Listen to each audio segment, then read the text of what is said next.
Welcome to the Bright Commerce Podcast. Welcome, everyone. Episode 15. I am Carlos Caneja, your host for Bright Commerce, alongside Judd Dunagan, who's your co-host. How you doing today, Judd? Doing good, Carlos. How you doing? Doing good. Only Tuesday.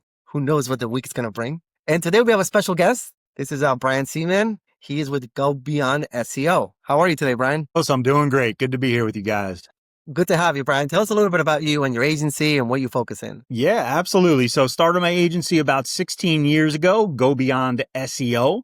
We started off really just doing search engine optimization. That was our one and only service at the very beginning, but quickly grew into some website development, some paid advertising, which back then meant Google ads. But, as the social media platforms came on board, we got into some paid advertising there as well. So really, we're primarily doing, lead generation for our companies through organic listings, through if it requires some paid social or paid search, we do that as well. Awesome. And this is what we have Brian here today. Today, we're going to talk about a topic that's shaking our industry. It's shaking everybody, really. And it is SEO in the age of AI. Essentially, we're going to be talking about search, LLMs, and Agentic AI. So I'd like to start with the first topic, which is the AI takeover of search. Right, guys? We are no longer seeing those 10 blue links on the first page of Google, even on Google anymore, right? In fact, we're not even using Google. Yeah. I don't think Google wants anybody to go to your website anymore, technically. They want to answer the question before they even get there. So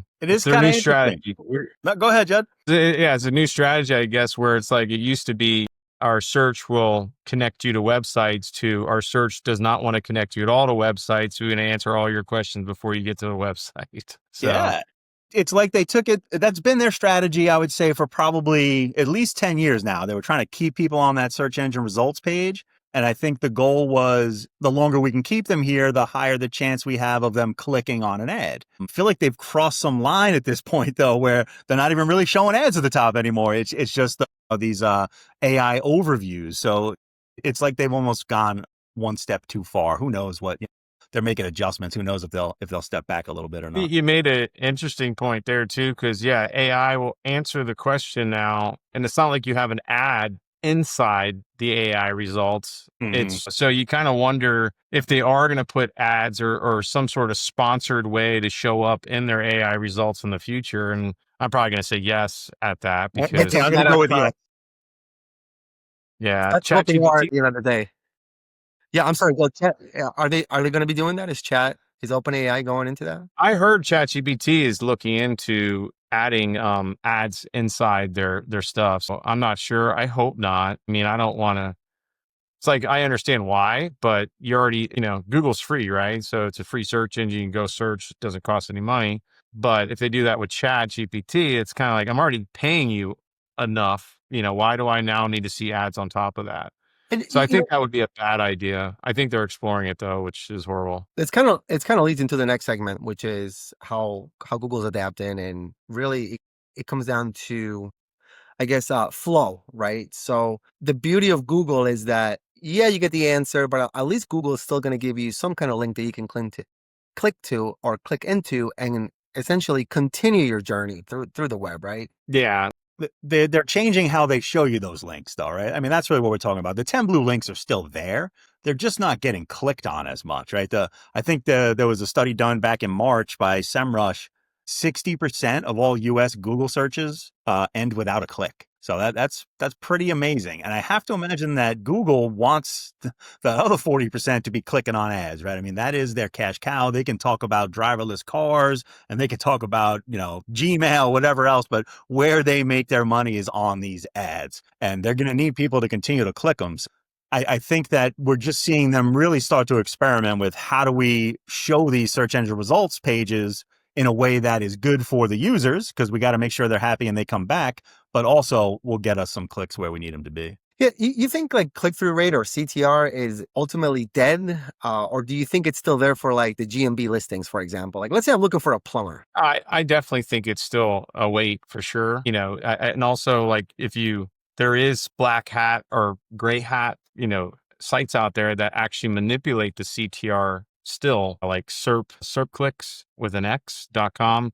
they actually will have real people clicking on organic results to manipulate the CTR for a given phrase, and it does work. I mean, it's I don't know if it's how prevalent it is now, but about 7 years ago, I think, or 8 years ago when they started, it was like a quick way for local results to get to the top.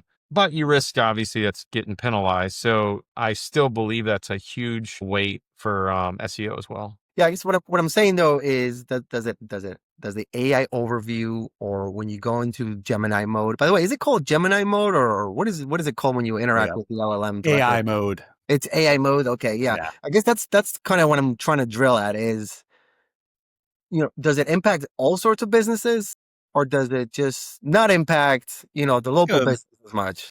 I think a lot of businesses, so I think local businesses have been buffered a little bit up to this point, and in a couple of ways. One, you don't see AI overview as much when it comes to local searches, right? So if I search for a plumber in Charlotte, North Carolina, the chances of me seeing AI overview is less than if I was just doing more, research-based search. But even when they do show up, I think a big driver now is a lot of those local companies are now tracking phone calls, right? They realize that the clicks aren't necessarily coming. The GMB listing is going to show that phone number right there. Potentially, Google will show your phone number in your meta description if you place it in some spots on your website. So people are, instead of clicking into your website, no one wants to read your blog post, right? So instead of clicking into your website, they're just picking up the phone and Who's calling. got time for So that? it's Yeah. another way to measure it. Yeah, I think that's also calls. A long time ago, the conversion you went after was, email or a form lead, right?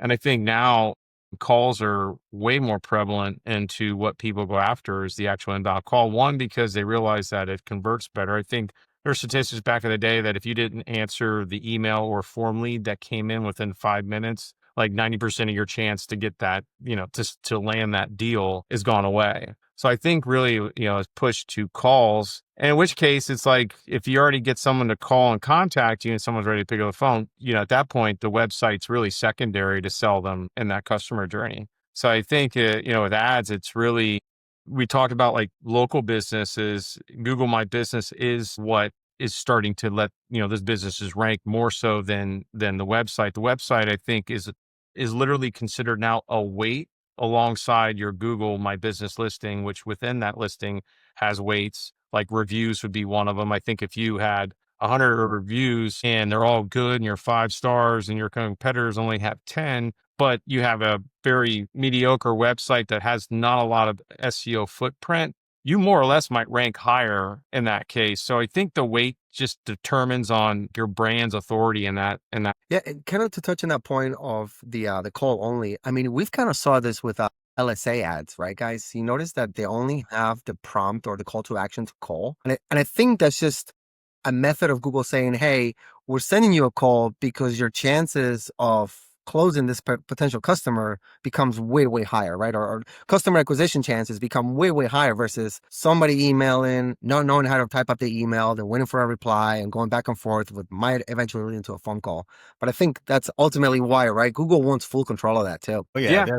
they're listening to those calls. They know whether to charge you or not for those calls. Like if it's not a legitimate lead, a lot of the times they will give you a refund on some of those calls. So yeah, they want full control. And it's interesting because in this local space, that like immediate, I must talk to you right away is what wins, right? In some longer B2B, longer sales cycles, maybe you do still want that form submission, or maybe you still don't want people to sign up to an email list. But I'm even seeing in the B2B space, they're like, no, I want to talk now, right away. I want to get people on the phone, even if it's a 6-month sales cycle. They're like, that's how I want to start it. So you're seeing that grow into regular quote unquote search as opposed to just local search too. I think bookings too, like in the B2B space, when you're, if you have a booking calendar, that's essential. Like if you have a form, that doesn't work anymore. You need someone to actually book time on their calendar and make that commitment. Having to reach back out to them through a form is just kind of wasted.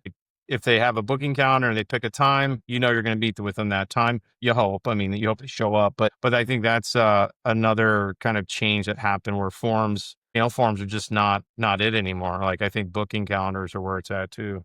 Sorry, Yeah, I'm but for refresh. how do you guys, in comparison to like Claude from Perplexity or ChatGPT from OpenAI or Grok from XAI, you think maybe Google still has the advantage when you're looking for a local service versus some of these other guys, or even just shopping in general? I think I've told you I'm going to be very neutral on this, but how my feelings of Google are. So I actually explore every option I can outside of using Google to see how this works better. ChatGPT, I think, does a fine job. Typically what I'll tell ChatGPT is like, I want the best. To give you a perfect example, I did this with AC company. I need a local AC company that has proven track record, has good reviews. Please give me a table of pros and cons. Like I just tell it, and it spits out everything. Like gives me the link to the website, the actual review, and it does that. I don't know. Maybe you guys could tell me if Google would do that more. But actually, when I search HVAC, it still falls back just your standard listings. Yeah, Brian, what are your thoughts there?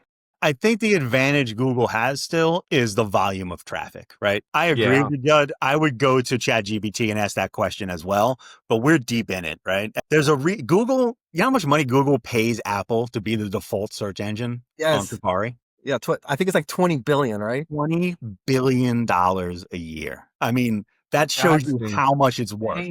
Yeah. And by the way, I'm going to just make a quick note there. Apple is still trying to solve the Siri dilemma, right? We all know what that problem is with Siri. And I think now they're in talks with Google regarding Gemini to actually bring in that LLM to take over Siri so that it's more conversational per se, right? Better. If you think about it, it seems like there's an opportunity there though for Apple if they paid that much money that they could have their own. No. Apple doesn't pay that much money. Google pays them. I mean, sorry, the other way. 20 billion. So that is a search engine. And then, let me tell you, I do one thing though. Google's kind of sleazy about it because, you do your search query on Safari. And what's the first thing that pops up? Use the Google search app or change to Chrome or sign in. Like, oh my gosh. That's pretty awful. I just want to do my job. Like, stop with the pop-ups. Stop with the nags, right? Yeah. So I think they're kind of shooting themselves on the foot there, if you ask me. Yeah. And Apple's not the only one they pay. Apple's not the only way. They're paying Android, they're whether or Samsung, whoever it might be. And that's really what this lawsuit was about, right? And they only got a slap on the wrist last week. It really wasn't a big deal. No, tell us about the lawsuit, Brian. What is it? So there was this antitrust lawsuit going on against Google, really because of in the EU, or is it with Chrome? No, here in the US. So, and it really had a lot to do with paying these folks to like, it's just, they're limiting their competition, right? Like DuckDuckGo, who's the new guy on the block, he can't pay Apple $20 billion, right? So Google has completely shut out anybody else. And then also just some shady things they were doing with the Chrome browser and stuff like that. It was when the verdict came down, they were found guilty, and people were like, wow, like, are they going to have to break Google up? Like Chrome has to be separated from search and all of these different things everybody thought was going to happen. And the judge basically just gave him a little slap on the wrist. It was no big deal. Oh, yeah. Is that that's just that's curved. Are they going to be forced to sell Chrome still or no? No, that was what people thought might happen. And it's not. Okay. That's a huge component. Somebody got paid. I'm sure. Who knows? We'll never know. It'll be like the Epstein files. We'll never know. But I guess Chrome plays huge into the Google ecosystem, right? Because it tracks all sorts of user behavior. I mean, they're getting data there like straight from the pipe. Sure. Straight from the website. That's why when they first started measuring behavioral stuff, we were talking earlier about click-through rate affecting rankings. I mean, every website on the internet has Google Analytics installed. Every website, 99% of websites, I mean, so they're getting the data. Yeah, I mean, no, click-through rate though can be also tracked through the SERP, the first page, right? Is that what you're saying? Yep. I'm sorry. Yeah, that's what I'm saying. So, like, if I show up in the SERPs on the first page, what is the actual click-through to my website? Google can see what it is, and they tell me in Search Console, right? So I can see what it is, but they can also see like, yeah, exactly. Brian's website gets a 10%. These other websites don't, and they can make adjustments. Right. How many clicks did you have on the website? How long were you on it for? Sure. Let's kind of tap into now we're kind of getting to the old SEO tactics, right? So guys, what's going to happen with the SEO tactics we've been using all along? What's going to happen with, let's start from on-page factors, such as having your website optimized, having content being refreshed often, as well as backlinks. You guys think that's still going to be strong in terms of ranking with the LLMs, or is that going to go away? So I think it's still. Sorry, Joe, go ahead. No, I was going to say that I think one thing that's really kind of happened is that AI, people that just got a hold of AI and just said, I'm going to put in a topic, copy and paste it from prompt, paste it in my blog post and hit publish are learning real quick that they've just got their site completely penalized. So I think with AI in general, people really need to understand that, building content, you have to be actually much better at it now, because what might have been considered good content and it came from the same status from an AI is now considered bad from Google. And it actually, I'd still love to dig into that more. And Brian, maybe you can talk a little bit about that. Like what are the tell signs that maybe Google's algorithm's going to look at when it sees a post and says, oh, was that AI generated or did it have any sort of touch by a human? And my assumption is going to be like a lot of people just paste stuff because, ChatGPT or any AI wants to please you, wants to give you content. So sometimes it makes up stuff, like literally makes up things. And it's like, wait a minute, did you just make that up? Yeah, Oh, I'm sorry. hallucination. I made an assumption Oh, there. you're right. And it's so polite too. You can't be rude to it. It's so Good polite. catch. Good catch. Yeah. You got me And on I'm that not one. Let me polite back rephrase to it. it at all. I'm ruthless back to it, and I'm like, what the did you just give me? This makes no sense. And then you have to give it real data and real information. So I think, that part, it's going to be a shakeup still. And I think when you create content, you have to really look at not only your current content you're creating, but I also think people might be getting penalized for old content that Google's still looking at as not being, or maybe AI. Because I could see, when they did do updates before, people got caught in the crosshairs that had okay content that were getting penalized for certain things, or saw a dip just because of the way their website was structured. So it's interesting. Like what I've done is I looked at old content of mine and I started, putting in what would get penalized. And then I would go and put my content in chat, say, what do you think, from a penalty audit from, not looking like AI, would this, penalize? And it would say, you need uniqueness. If you're going to start talking about this, provide stats back, but provide stats that you have. So it's what you've done. So if you're talking about click-through rates, you would, talk about the sites that you own. Because if you're just doing random results that are all over the internet, Google's going to be like, sorry, we already have that. So they want your own spin on things, I think, from, a perspective, if you're generating with AI, for it really to be considered, because otherwise it's just random stuff that's just being regurgitated already, but at a faster rate with AI. Yeah, you make an excellent point. It's actually, the AI tools are amazing to help you kind of get off the ground, right? Like staring at a blank page can be daunting. So it's very helpful to get you off the ground, but it has become so easy for people to just copy and paste that it's actually harder to make good content now that's going to rank. Like you really do have to put thought into it. You have to, and I think this is where traditional SEO really does still play a very strong role. You want to make sure you're talking about topics that people are interested in. You want to make sure you're wording it in ways that they're going to actually do their searches. Because I do think, you mentioned, Carlos, are backlinks still going to play a role? Is traditional SEO still going to play a role? I do think it's going to play a role in getting ranked in Google, right? Getting ranked in Bing. And you have to be ranked high for the AI engines to find you. So it's kind of like an indirect way of getting featured in the AI engines. Like they're going to search Google for answers.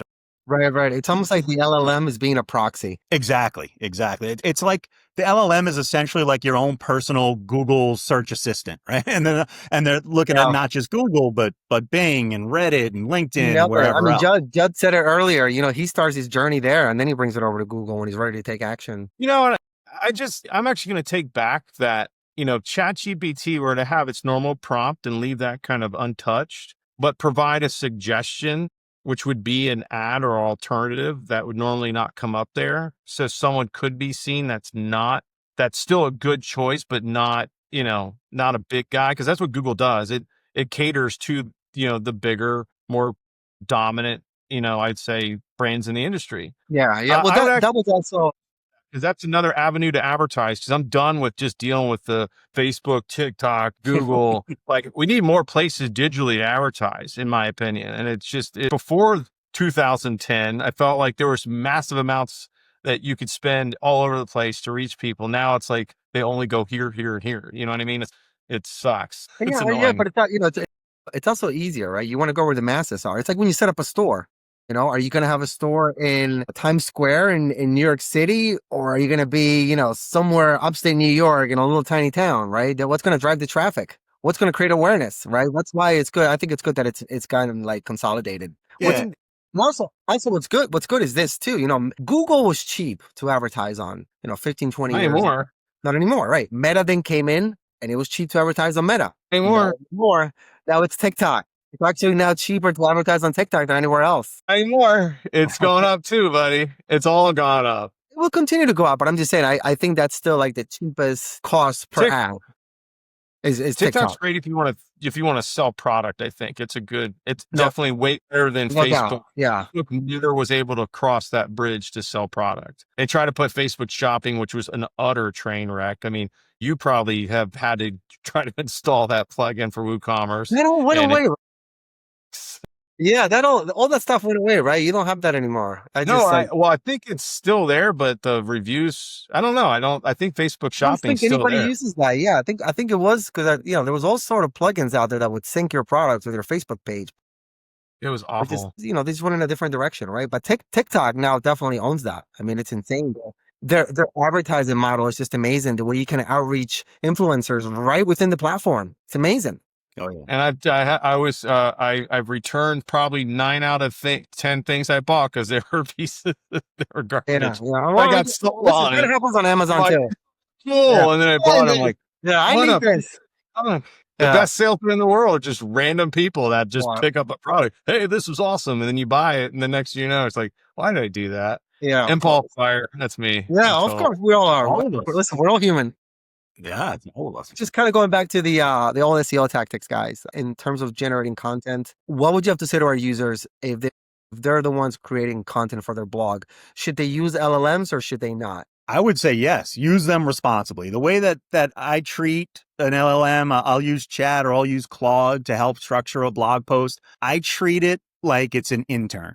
Like, hey, I need you to write about this. I need this. And I try to be as detailed as humanly possible. And then I also never trust the results, right? So it's like, it's a very human curated end product when you treat the LM platform like an intern, where you're just like, okay, it's smart and it can figure some things out, but I can't just blindly trust what the intern says, right? Like you have to verify. And like you said, Judd, it will just spit out made up statistics at you. And Claude is much better, I think, from a writing perspective than ChatGPT. Like I think Claude is way better at putting it together and not giving me I haven't used Claude much. How is Claude better? It writes better in my opinion. It doesn't make up a lot of bullshit. Sorry, pardon my French, but like typically what I do too is I'll use both. Like honestly, I'll take both articles, I'll put them in both, see what one put it out. So I use multiple, AIs in some cases to create content. So I recommend that to anybody because you might get better results from one or a mixture of results that you can combine. And then also do things at the end of the prompt where it's like, do a penalty audit. Say, I don't want to be audited by SEO because I sound like a dumb AI. You'll say that to ChatGPT. Right. I'll make sure it doesn't sound like dumb AI and it will make changes. And I'm like, well, why didn't you do that in the first place? I'm sorry. You're always right. Ruler Supreme. Cause that's what I make it call me is Ruler Supreme. That's my name from ChatGPT. That's part of his ego problem, bro. Honestly, I would be embarrassed if I showed you my conversations with Chat. That's all the above. That's for all of us. Depends on the time of the day and how angry I am, but it gets the brunt of the original me. You know what I mean? So, but anyway. So Brian, back to the point. I think it's safe to say, and correct me if I'm wrong, but it's safe to say that it's good to use the LLMs or AI to assist you in writing new content, right? But don't 100% rely on it. Yeah. And I think two things that are important there. One, I'll say, and Judd, try this. I agree. Claude's a better writer. When I ask it to write in a professional and dimensional voice, I tend to get better results. I don't know why. Yeah. You have to be a voice. Yeah. What is that? I'm not even sure. I'm genuinely not even sure. But the other thing is I wouldn't rely on the ChatGPT or whatever platform for the keyword research. It'll give you keywords, but you really don't have any idea if there's any volume behind them, right? So I really think you got to stick to traditional SEO keyword research and find out, what are people typing into Google? I want to make sure that if I'm going to write this article and I get it to rank, that people are actually going to find it. And you know, in like SEM ranking or SERP stats, one of those tools that do that. What I always find annoying is it's like their volume's always like national. It's like you never could get a real accurate result of how much traffic locally Yeah, is but real I think for a because particular term. they don't know how are they going to track that? I've always wondered that. How do they come up with these numbers? So sorry, one other thing. There's so the other part is if 90% of the traffic's not going to the website anymore, what does that actually mean then? That's You know what the I mean? thing. Yeah. Like we're talking like where are your stats coming from? Because it seems it should be getting 90% less than what you were stating 2 years ago. But it's I don't know. Like I have issues with those type of. I do like Moz.com and actually SE Ranking's a good one. Those two I like for keyword tracking, audit, and stuff. But like when it's like, you know, really trying to research terms, I I would love to hear if anybody knows just to be able to validate that. Like what is, because of all this change with AI, like how are these tools really, you know, because if you look at your report from 2 years ago, like I said, till today, and you're trying to tell your client, all you had this much traffic that's available. Now there's 10% only of that traffic. It just, it doesn't make sense to me in a lot of ways. I don't know, like maybe you can answer that, you know, Brian, as far as how data has changed. Yeah, no, you bring up interesting points. I think, and I'm not even sure the answer here, how much is search traffic still growing, right? Does Google see growth in search traffic year over year? Because that's going to affect those numbers a little bit too. But I've always treated the research, even when it's from Google, like I do most of my keyword research inside of Google Ads and inside of Google Search Console. So you're getting it direct from the source. But even then, it's not great data. Like as far as like the hard number, like this term gets 12 searches a month, that I don't really necessarily trust that number at all. I use it more as a gauge relatively against other term. It's just like this term probably gets more traffic than this term. And I've run it like once we've gotten sites to rank for terms, I've gone back and looked. And I would say 9 times out of 10, you can gauge relatively against other terms that this number is going to be better than this number. But to say a hard number, nah, it's Well, not close. It's kind of important too, because like when you do marketing and you're trying to estimate budgets and all that, it's like you're getting data from different places and everything. And you're trying to tell your client, you know, how much traffic they can expect, what is their conversion rate. And I feel like it's turned back into like, who knows anymore, really? You know, it's like, it's really like you have to just throw money at it now to get data in. See what works and what doesn't. Yeah, what work before you? I feel like before you used to be able to gauge that pretty effectively. In the last 5 years, I find But extremely. Google started taking that away little by little. I mean, even their keyword research tool, it's not what it used to be. It's hard to get volume metrics out of it with Even it. sorry, I keep saying bullshit every time I mention Google. I'm sorry, but if you think of like the ads, like when you're in your ad campaign account and like it says, you know, estimator, like give us more money and you might get 8 more conversions. Bullshit. It never happens that way. It doesn't give you more conversion. Oh, that's right. It's an utter lie. The disclosure is you may, right? Not yet, but it never, I would say I've never seen it actually happen like it said it did. In fact, I would not do a lot of stuff that Google would tell me to do, and I would get more conversion than they would. Then if I did all their dumb recommendations, which by the way, sorry. I disregard Google ad recommendations every day. Like you can't take them serious. You cannot. Yeah. What about ad reps? Ad reps are gone. Well, completely no, gone. Ad reps. No. They're all third-party agencies. There's 4 or 5 agencies that they've hired around the world that are literally the people answering the phone. They are not Google anymore. To me, that killed everything. Like, I'm like, okay. So, but Brian, you still have an ad rep, Brian? So yeah, I actually talked to somebody. I think I talked to my rep, and I'm not even gonna call her my rep. It was the second every time 3 months they're out. But yeah, it was, I want to say it was about 4 months ago, maybe 3 months ago.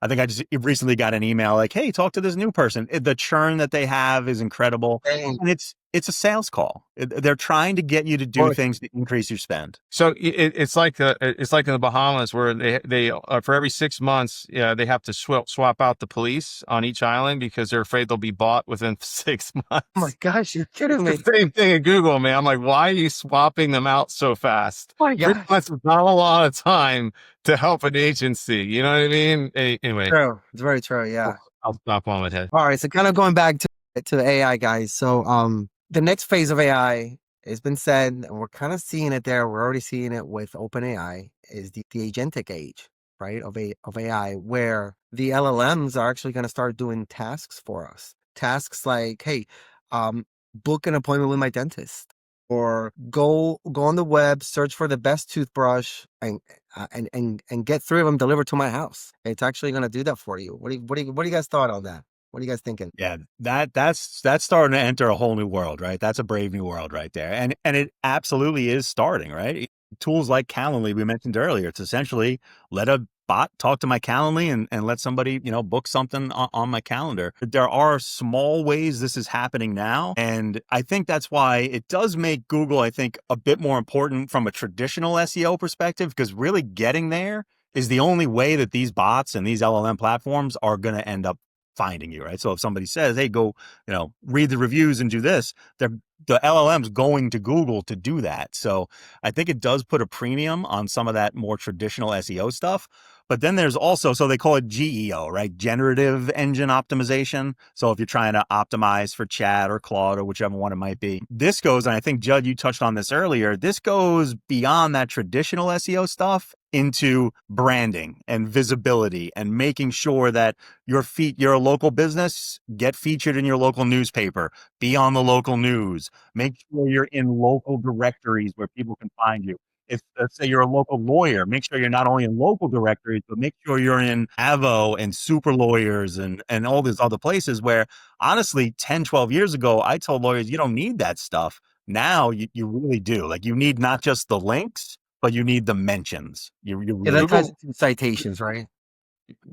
But Google made people, like, it made the advertising agency lazy for a long time. Because a long time ago, like, they had to figure out ways to reach people not through the internet, so there was all sorts of like creative ideas happening, Mad Men series. I mean, like that kind of stuff kind of went away for a while because it was all like title tag, URL, like you just wanted to show up organically. And now I think, yeah, it's gone back to PR, literally, making sure your brand is all over the place and being mentioned, because you can't, and that's the other part too, you can't really buy your way in anymore. I mean, you can if you have a big brand, have a ton of money, but honestly, small businesses, like, they used to just rely on Google. Google would be like the place that they get all their leads. Now they don't. Now it's gotten so competitive for local businesses, they have to find leads now on Facebook and all these other places because every year that goes by, there's more advertisers trying to compete for that first page and those first page ads and everything else. So it's yeah, it's good and bad. So, like, I've always wanted to get away from marketing, but I think with AI and development now, I'm like, man, I'm getting sucked back in. Like, you know what I mean? I didn't want to do it. No, like, when AI popped up, I'm like, oh no, I'm going right back. It makes the creative cycle just so much easier, right? When you're trying to put out creative content for ads, I mean, the AIs are just a game changer. Even writing, UX content for a website. It's like, it's a game changer. My marquee.ai is great for creating social content, like static social content. I like them a lot. It's a very easy AI and it just produces good stuff like very quickly. So, but yeah, I'm not gonna lie. Like I was kind of hesitant, but now I'm all in, even though I'm like, AI's, I'm just waiting for the Terminator to come out, the woodwork and, Sky to take over. Come on, the robo-taxis are already out. By the way, I'm ready. Like, if that happened, I'm good. Let's go. I'm the first one to go. Yeah, me too. You would be. You're the guy that's going to be like, I got no guns. I'm not ready for any of that. Please. Yeah, you're the guy. Let me give you all my information. I'm the guy that's like, nope. Anyway, my only defense is to unplug it. That's it. That's all I got. Yeah, after that, they figure out how to plug themselves in, I'm in trouble. You guys think if this happens, it's going to be more Matrixy or more Terminator-ish? Yeah, I think so too. With the Terminator, we're not going to get used as batteries. We're just going to get wiped out. Yeah. Terminator phase 1, Matrix is phase 2. I mean, literally, that's actually the person that wrote. Isn't it the same person that wrote Terminator and part of the Matrix, the storyline? Well, Neo is supposed to be. Yeah, actually, it's a woman. I think there was a writer, and she even said that literally Neo is. I thought, what's his name? Gosh, the kid, but in the future. Like, I'm almost positive they're part of the same universe. You know what? I'm happy to fact check you with Grok right now if you want. Would you like me to do that? Yeah, do that. So, Carlos, you're a big Grok user? I love Grok, and you know what? Because it's also built into my Tesla, but I can talk into it a little bit more. Okay. Hey, Grok, you there? Okay, we got it. But we're just wondering real quick, is the same author of the Terminator the same as the same, oh geez, I can't even talk. Is the same person that wrote the Terminator also wrote The Matrix? Was written by James Cameron. All right, we'll just leave it there. It's James Cameron. I'm going to look this up because There's Yeah, some kind I of think it was the, what is it, the Wazowski brothers, which are now the Wazowski sisters, believe it or not, wrote The Matrix. say, are they in the same universe? Because hold on, let's. I Yeah. could have sworn that. Listen, Judd, So we're bombarded. fan theory, all right. It's a fan theory. Oh, gosh, here we go. We're gonna go down to conspiracy theories now. They say that Sophia Stewart lawsuit. There was this lawsuit from Sophia Stewart that claimed the third eye was plagiarized, which was fueled in shared universe from James Cameron. So there's a lawsuit about it. All but right, up next is the moon landing. All right. See what happens when you start talking agentic AI? Wait. you know? One fact. Yeah. Who's the only actor that was in the Terminator, Aliens, and the Predator? Can't remember the guy's name, but I know exactly what he looks like. I give you. You haven't been keeping up on current events, but we just got our asses kicked, pal. Come on. I don't know. Bill Paxton, man. Oh, dude. Yeah, he was the one of the three punks that Arnold Schwarzenegger punched it, through the stomach. And he was one of those. Oh So my he's in all gosh, three you're movies. right. He's You got from Twister. You're from Twister. Yes. Yeah. Yes. I Love know. that Wow. guy. Dude, that was a guy that passed away way too early, man. He was like one of my favorite actors. And his role in Aliens, by the way, was supposed to be just not a big role at all. Like he carved his way into that movie. Like, and he made it iconic on top of it. His death scene was ultimate. It was pretty good. So, All right, let's get back Right, on sorry. topic.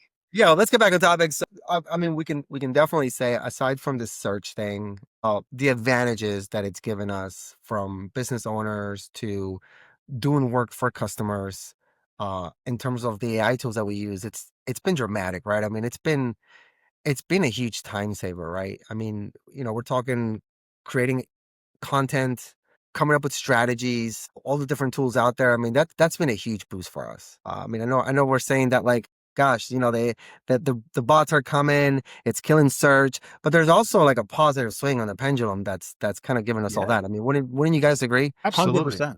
Yeah. I mean, productivity levels are definitely up. And I think it goes back to what you guys were talking about earlier with like the creativity cycle and how things are getting a bit more creative now. I think that's because some of the grunt work, so to speak, is easier, right? So it frees up some capacity. It frees up some available space in your brain to do some of that more creative stuff. With that being said, do you think, I'm sorry, go ahead, Judd. I think this year too, budgets are coming up. If anybody has sales channels going on, I think this is going to be the year that every large company that's paying an ungodly amount of money to the old standard SEO contracts are all being reviewed. I don't know about you guys, but I'm sure like people are looking at, oh, why can't you do this faster? Or how much can you do now? Or how has this changed? Or So I think this is going to be a year you'll see a lot of SEO agencies just change a bit, their service structure and what they're doing. And I would say the smart ones, I don't know about you, Brian, but like, I do offer some SEO services. I'm already trying to think ahead of what can I give them more now, because this has changed. I can't do the same SEO service anymore. Like, it doesn't matter. Like creating 4 blog articles per month and doing this X amount of things is not going to move the dial. So we're now getting back into, like I said, I don't want to, but I'm getting back into social media marketing because I think that's a huge weight is social signals now are back into play, which social media is not my favorite thing. And we're actually changing some things up here too. And we're really starting to lean into the AI piece of this. Like, whether you call it GEO or whatever, I just call it AI SEO, right? Like, how do I get clients to show up in chat, right?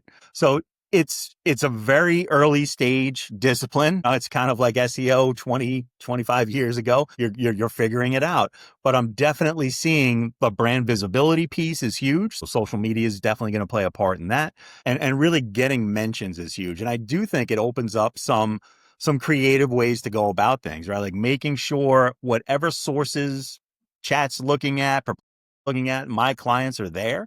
Got to make sure that they're in those sources. And then also like having some fun. A thing we were talking about with a client earlier today was potentially hosting a scholarship, right? You host $1,000 scholarship, you give it away once a year, but you create a really nice page on your website about it.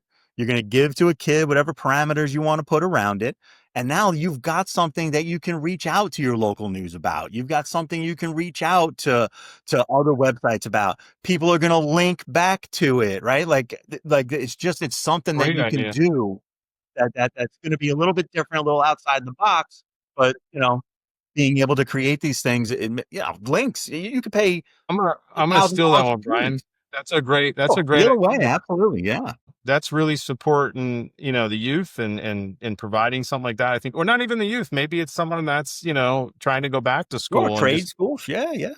that's a great idea. Absolutely. Thanks. Appreciate it. Yeah, we were talking to a client about it earlier. I really hope they move forward with it. Yeah. Might have to do it ourselves, actually. Now that I think about it, we usually That's test what I'm things on saying. Like, ourselves. I was thinking computer science, what we do and helping, just, even outreach to colleges. Cause, in the business we always try to find good talent. And that's a real easy one right there to find good talent. Yep. Yeah. Develop that relationship. Sure. All right. Here's the last segment, guys, and that is the future of SEO and e-commerce. So how do you guys think that all these AI, LLMs or AI agents are going to impact e-commerce? And this is kind of like what we've been talking about all summarized, I think, right? I can start this one off. I think if you run an e-commerce website, I think you have to have an MCP ready. So MCP is essentially the layer. It's sort of like an API layer, but it is designed specifically for AIs or LLMs, right? So if I go tell a Grok, or at some point if I go tell Alexa, hey, go buy me X from such and such.com, it'll go do it for me, right? But your website has to be ready for that. And that's essentially opening up your APIs and creating that MCP layer. What else? What else do you guys think is going to, how is the LLMs going to impact e-commerce? I think it's hard It's, to see the full picture right now. Yeah. I mean, you guys are the e-com guys. I'm much less Well, e-com. that's true. Yeah, we do focus on e-com. I hate to throw that one at you because I know that's But not. no, I think you brought it up a great point earlier, which is, hey, go purchase the 3 best toothbrushes on the market for me, or this is what I care about in a toothbrush. Go find them, order them, and have them sent to me. That is coming, and it's not that far away.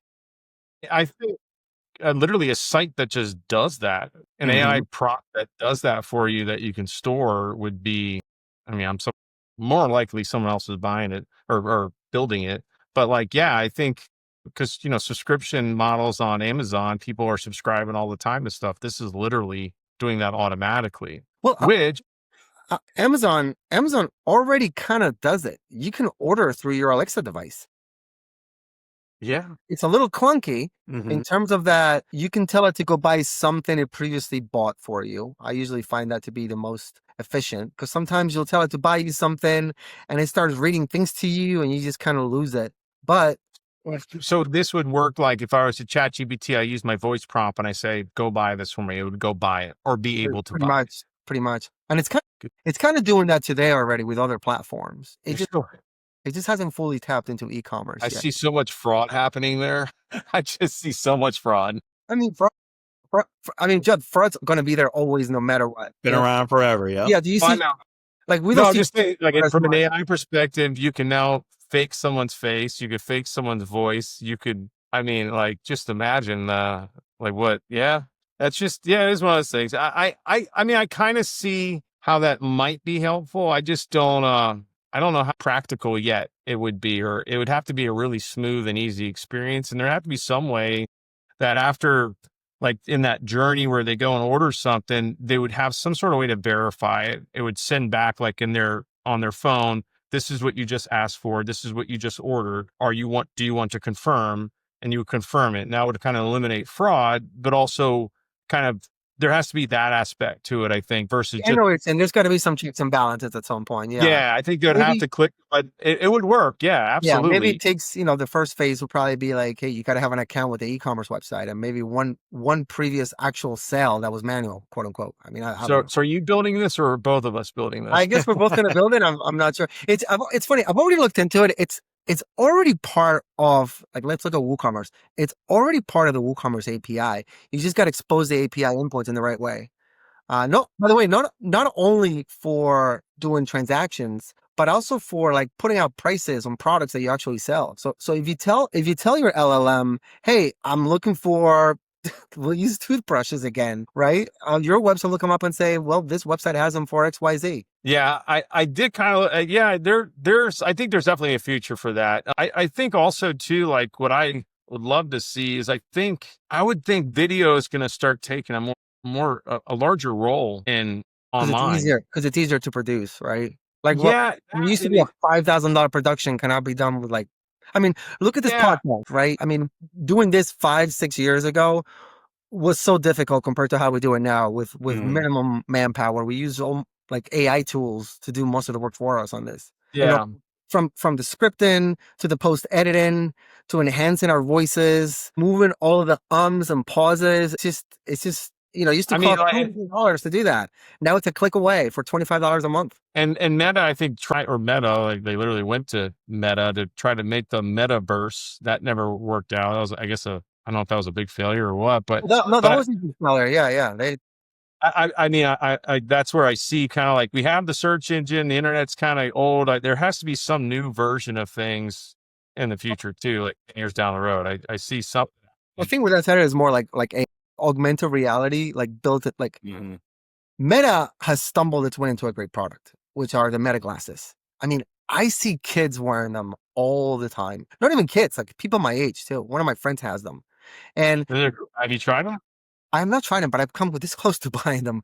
But I'm going to wait. I want to wait for the AR version, which they have already prototyped. So the AR version essentially overlays a digital layer. Put it on, you actually are like in a, right, like you see the screen and everything right in front of you, and you're just like this. So not the current version. The current version just talks to you, and it has cameras where A, you can record, and B, you can ask questions. Okay. And what did Apple? I think Apple has one that's like one where you can actually. So now, now you're talking AR versus VR, right? And that's where the metaverse comes into, where the metaverse kind of flopped, right? Because I mean, who wants to be encapsulated to this freaking device 24/7, right? As bad as it is, we're staring at a computer all day. Point being is that the next big personal device is going to be something like the Meta glasses, where it's going to be able to assist you throughout the day and guide you to do things, and you can ask it things, and it's going to have a heads-up display where you can actually see what it's telling you. Like the demo they did was and I think Google did this too. Didn't they do this at Google I/O? Did you guys catch that at all? Recently? Yeah, I know they had Google Glasses way back in the day, but well, that was Google Glass, right? Yeah. Which again, it was a flop, right? But it was the beginning of something, right? Yeah, I'm just waiting for Ready Player One. Like that's the only thing I care about. Like I'm only asking the questions because I want to play literally like a game like that where I put the glasses on. Listen, that's kind of there today. That's kind of there today. Well, no, I have tried the game. Honestly, when I took them off, I felt like throwing up. I had so much motion sickness, and it wasn't there yet. It was like, okay, I'm still good with just controller. But anyway, Google has the Google XR glasses is what they call them. And the demo was unbelievable. I mean, you can ask for directions and it overlays the arrows on when you're supposed to turn right on the streets. I mean, that's kind of cool. We think we got ADD now. Yeah, right. Yeah. But anyway, that's like the evolution of personal devices, right? So we're going from like basically this to that. Yeah. So that's going to be where it's interesting, because I don't think someone's going to want to see Google's search results right there. You know what I mean? Definitely not. Yeah, that's not happening anytime soon. I think 10 years though, we're going to see some major change, and it's going to be pretty wild. I think that we're at the cuff. They said that AI is going to produce, I don't know, 30% more millionaires or some like crazy statistic where it's going to produce a lot more wealth in the industry just from AI basically. All right, guys. Well, it's going to be a wrap. There you guys have it, where SEO is going in terms of AI, pros, cons, glasses, grok. I think we covered it all. Brian, it's been a pleasure having you. Okay. Guys, thanks for having me. I appreciate it. Hopefully we'll see you again, and we'll see you guys on the next one. All right. Sounds good.